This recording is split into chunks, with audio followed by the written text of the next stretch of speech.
Bismillah, au nom d'Allah, je cherche refuge auprès d'Allah contre Satan le banni. Salam alaikum wa rahmatullahi wa barakatuh mes frères et sœurs. On va continuer la série L'association dans les mots du quotidien. Et là, on va s'attaquer au jour, au mois. Et on va voir aussi dans les heures, il y a un problème. Et je vais terminer pour ceux qui auront l'envie ou pas d'aller jusqu'au bout de la vidéo sur une découverte que j'ai fait par la grâce d'Allah.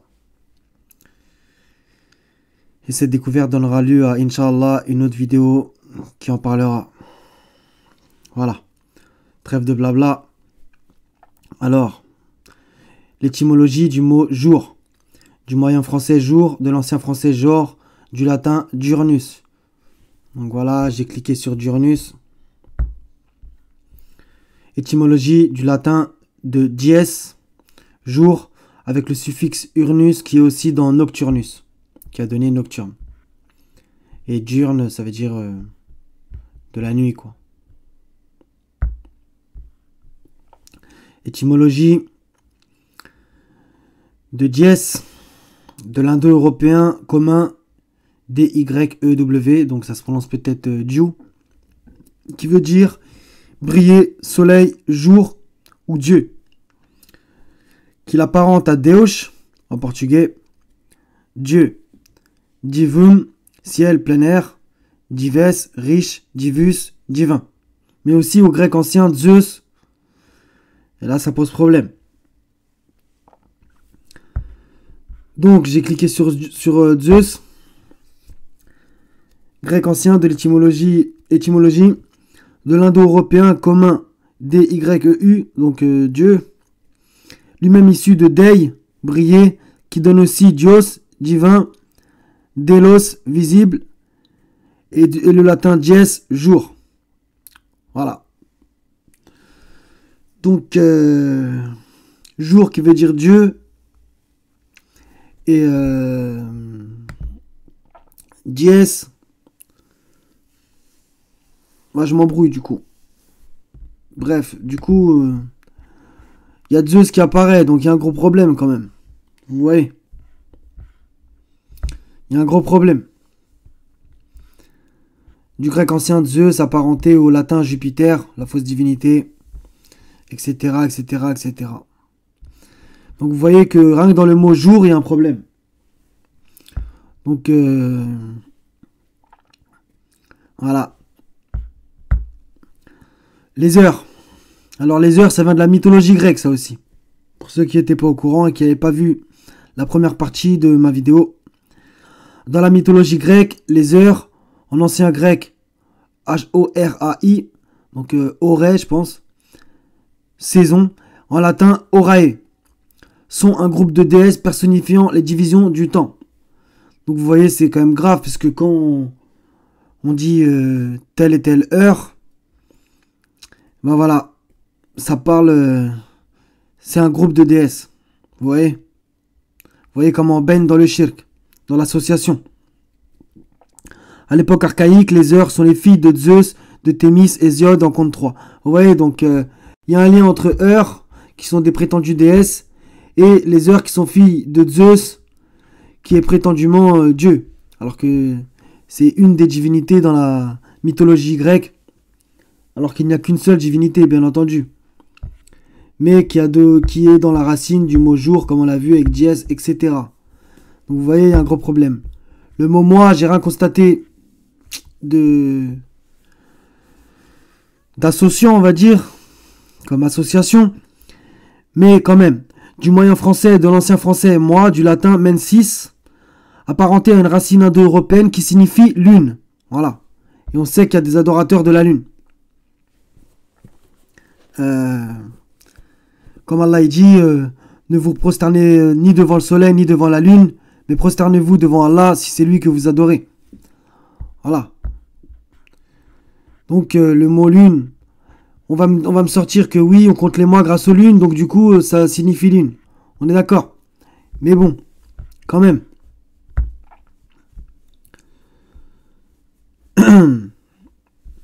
Chose intéressante, c'est que voilà, c'est Mensis, ça vient de moi, ça vient du latin mensis, donc mensis, là on est sur la page, etc., etc. Dérivé, menstrualis, menstru. Ça a donné les menstrues. Ça a donné semestre, trimestre, bimestre, mensualis, donc menstruel, etc. Donc c'est intéressant quand même.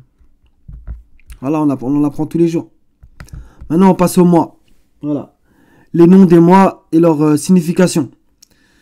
Donc on commence avec janvier, bien évidemment. Provient du nom du dieu Janus, dieu des portes. C'est incroyable. Des passages et des commencements dans la mythologie romaine, représentés avec deux visages opposés, car elle regarde l'entrée et la sortie, la fin et le début d'une année. Voilà. Donc janvier, ça invoque le nom Janus. Que Dieu les maudisse. Février, du latin populaire febrarius, dérivé du latin classique februarius, issu du verbe februare, purifier. Février est donc le mois des purifications, voire aussi Apollon. Donc il y a sûrement un lien avec Apollon. Mars, bon voilà, tout le monde le sait. La prétendue divinité Mars, qui est aussi une planète. Marseille, etc. Avril, du latin aprilis, avril, qui peut avoir la signification d'ouvrir, car c'est le mois où les fleurs s'ouvrent, etc. Aprilis était le deuxième mois du calendrier romain. Ce mois était dédié à la déesse grecque Aphrodite. Voilà. Donc c'est les 4 premiers mois, on a déjà 4 origines de shirk. Mai, du latin maius, mensis, on retrouve le mois de mai, provient de la déesse Maya, l'une des Pléiades et mères de Mercure. Voilà, donc dans la mythologie grecque. Ainsi que Mercure, la prétendue planète.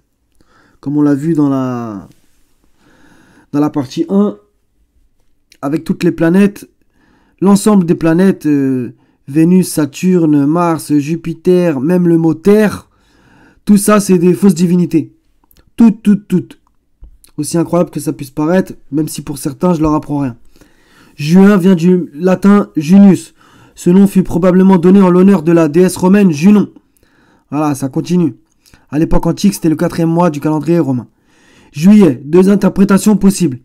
Altération de l'ancien français juillet, proprement petit juin, et du latin Julius mensis, nom du 7e mois de l'année. Proprement mois de Jules en l'honneur de Jules César. Donc juillet, Julius, ouais, il y a un truc. Né dans ce mois, réformateur du calendrier romain. Août, du latin Augustus, consacré par les augures. Bah, augure, il y a un mot dans le Coran, il y a ce mot dans le Coran. Ah là, je peux pas mettre sur pause, mais c'est, il y a un prophète, je crois bien que c'est, mais je vais pas dire de conneries, donc il voyait je crois que c'est en Moïse, il voyait en Moïse une mauvaise augure. Voilà, Inch'Allah, je vais le mettre en dessous de la vidéo, comme ça, il n'y a pas de... Consacré par les augures, substitué en l'honneur de l'empereur Auguste, qui est le 6e mois après le printemps. Les mois de septembre égale 7e mois. Donc vous voyez que septembre, c'est le 9e mois dans notre calendrier, mais on dit septembre, il y a bien le 7 devant. Octobre, latin october, octobre, 8e mois de l'année romaine, de octo 8. Voilà. Qui peut également faire référence à l'empereur romain Octave. Novembre, novem égale 9. Donc voilà, novembre, c'est pas non plus le 9e mois, mais le 11e. Et décembre, qui vient de 10. Décembre étant le 10e mois de l'année lunaire romaine. Voilà. Donc vous voyez, il y a énormément de shirk. Énormément. Donc dans l'ordre, Janus, Apollon, Mars, Aphrodite, Maya, Junon. Et Jules César, considéré, je pense aussi, un peu comme une divinité, hein. Entre guillemets, quoi. Maintenant, origine latine, des noms. Il y a une confirmation là aussi. Sur cette page, il y a une confirmation de l'origine latine du nom des mois. origine latine du nom des jours. Lundi vient de lunae dies qui signifie jour de la lune. En espagnol, par exemple, on dit lunes. Donc, on rajoute juste le S à lune. Certains diront que c'est un hasard. Mardi vient de martis dies qui signifie jour de Mars. Encore une fois, Mars. Et en espagnol, ça se dit martes. Vous voyez. Mercredi vient de mercuris dies qui signifie jour de Mercure. En espagnol, ça se dit miércoles. Jeudi vient de jovis dies qui signifie jour de Jupiter. Jueves. Je crois bien que c'est Jueves jeudi. Vendredi vient de veneris dies qui signifie jour de Vénus. Samedi vient de sambadi dies qui signifie jour de sabbat. Au passage, en portugais, on dit Shabadu. Voilà. Et la racine vient bien du mot sabbat. Et même en arabe, si je dis pas de conneries, le mot est aussi ressemble fortement au mot sabbat. Pour samedi. Dimanche vient de dies dominicus qui signifie jour du Seigneur. Donc là, j'ai envie de poser la question de quel Seigneur il parle. Puisque tous les jours de la semaine, hormis le jour du sabbat, c'est pour des fausses divinités. Bon, on va me dire que le jour de la lune, c'est pas une divinité, la lune. Bah si, puisque certains, ils la prennent pour une divinité. À la base, c'est une lampe, c'est une étoile, mais ils la prennent pour une divinité, certains. Ils l'appellent le jour de la lune, c'est pas un hasard. Voilà. Maintenant, étymologie des jours de la semaine en anglais, parce qu'il y a encore des trucs très intéressants. Sunday est le jour de la déesse du nordique du soleil. Bon, ils ont mis du nordique. Et de la déesse nordique du soleil. Et là, accrochez-vous. Sunna, elle s'appelle. S-U-2-N-A.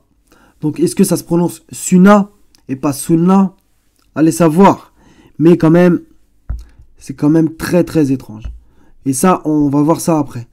Monday, c'est le jour de la lune. Moon, comme notre lundi. Donc, Monday. C'est le jour... Tuesday, c'est le jour du dieu nordique Tyr, équivalent du dieu Mars, ce qui a donné notre mardi. Wednesday vient de Odin qui se dit Wodan en anglais ancien.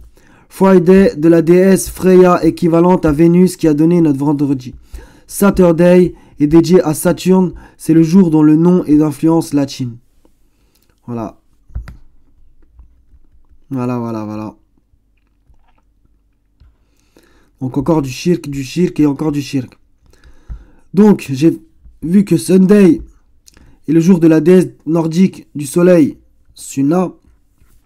Bah, j'ai fait une petite recherche et je suis tombé sur la page Wikipédia de Sol mythologie. Et c'est bien la même puisque regardez, Sol, entre parenthèses soleil, est la personnification du soleil dans la mythologie nordique. Donc on y est. Hein. Maintenant, il va se passer un truc. Je vais enlever en gras pour que vous voyez bien. Peu de sources témoignent d'une personnification du soleil. Le second charme de Mersebourg, qui est un espèce de document, c'est des incantations magiques médiévales écrites en vieux haut allemand. Le second charme de Mersebourg évoque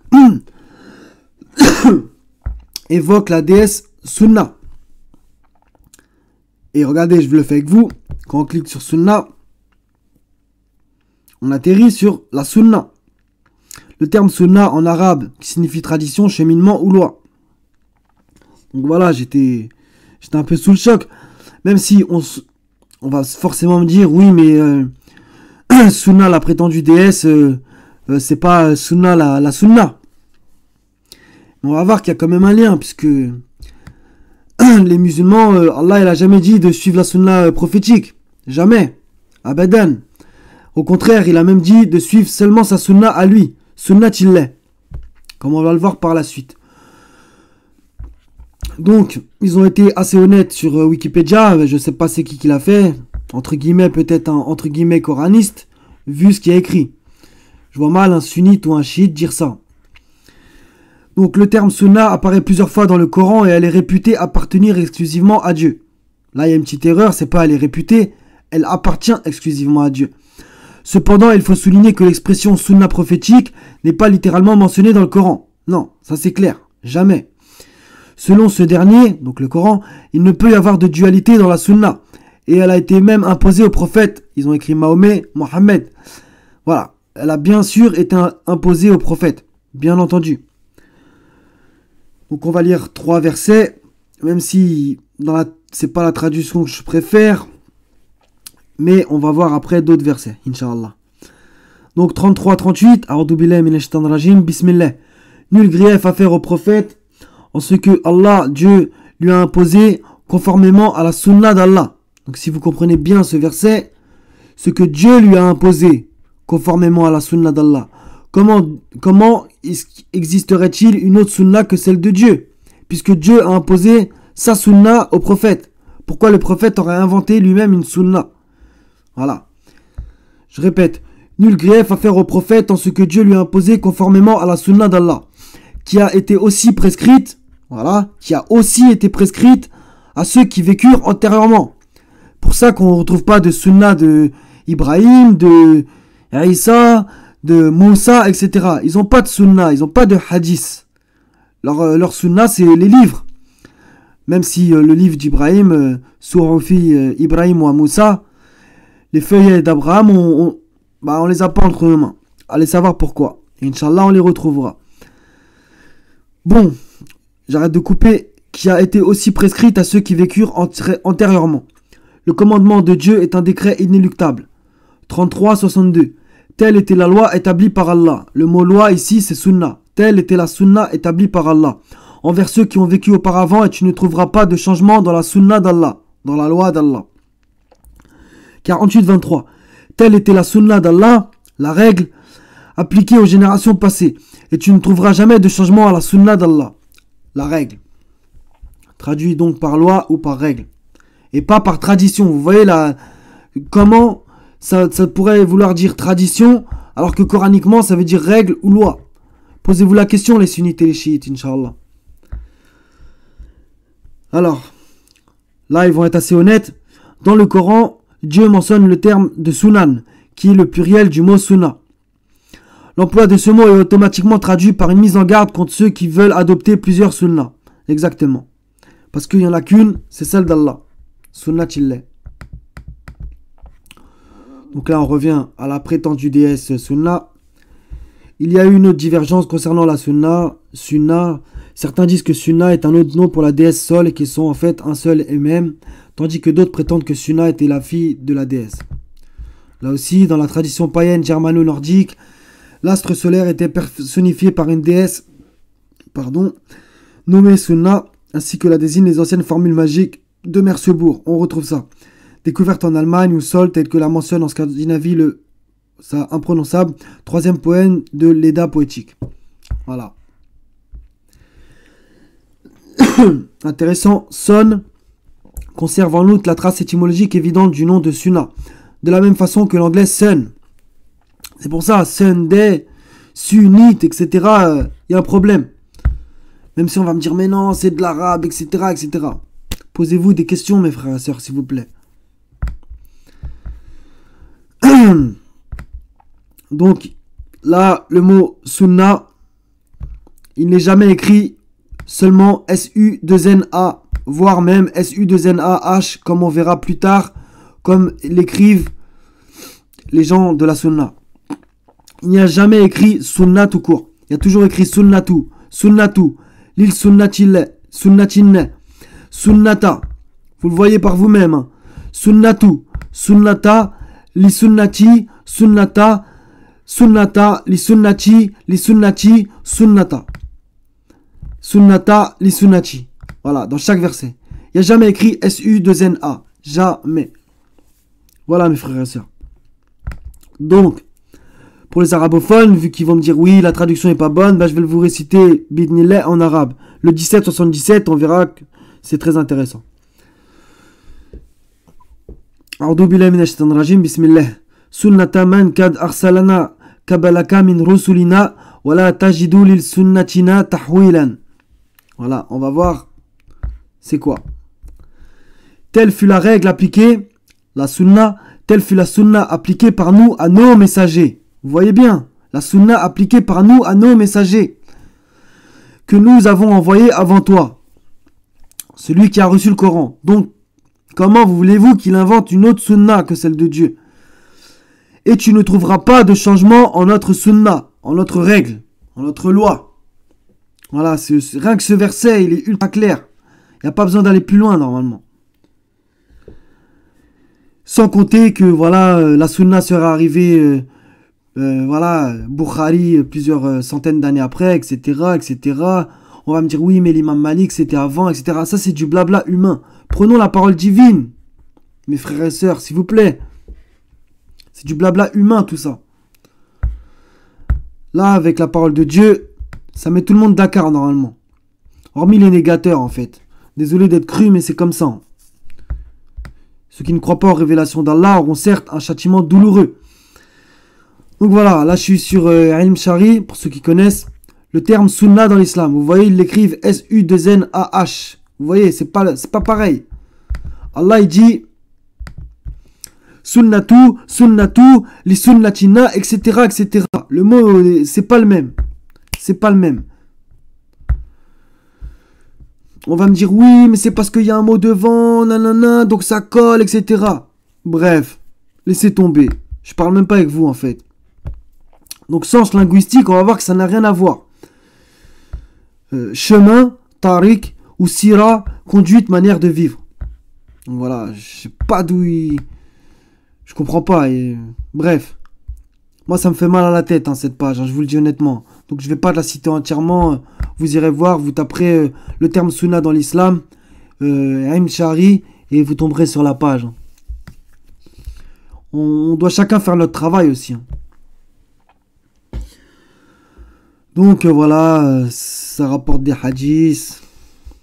Chez les savants du hadith, c'est toute parole, acte, agrément et caractéristique du messager. Chez les Usuliyin, c'est tout ce qu'on rapporte du messager qui n'est pas dans le Coran. C'est quand même scandaleux. Chez les Fuqaha, la sunna est ce qui n'est ni obligatoire, ni interdit, ni détestable. C'est ce qui est préférable. Vous voyez, même eux, ils se contredisent en fait. Parce qu'ils disent c'est préférable alors que la plupart des gens, ils ont compris c'est obligatoire. Vous voyez ?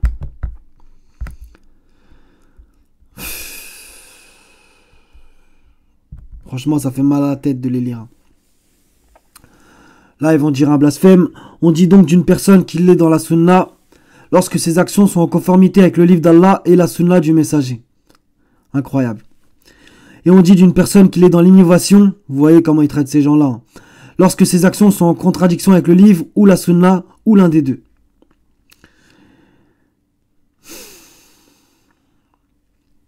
Alors que le prophète, dans le Coran, il y a un verset qui dit « Et je ne suis pas une innovation parmi les messagers. » Mais vous dites c'est un innovateur puisqu'il a créé une sunna différente de celle d'Allah.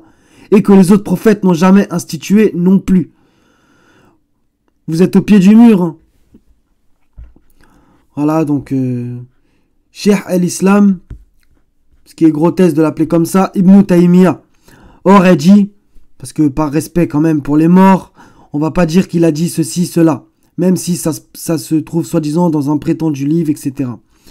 Le mot sunna dans la parole des salafs comprend la sunna dans l'adoration, dans la croyance, même si ceux qui ont écrit des livres sur la sunna visaient la croyance. Voilà. Pensez ce que vous voulez maintenant. Voilà, c'est tout pour cette vidéo.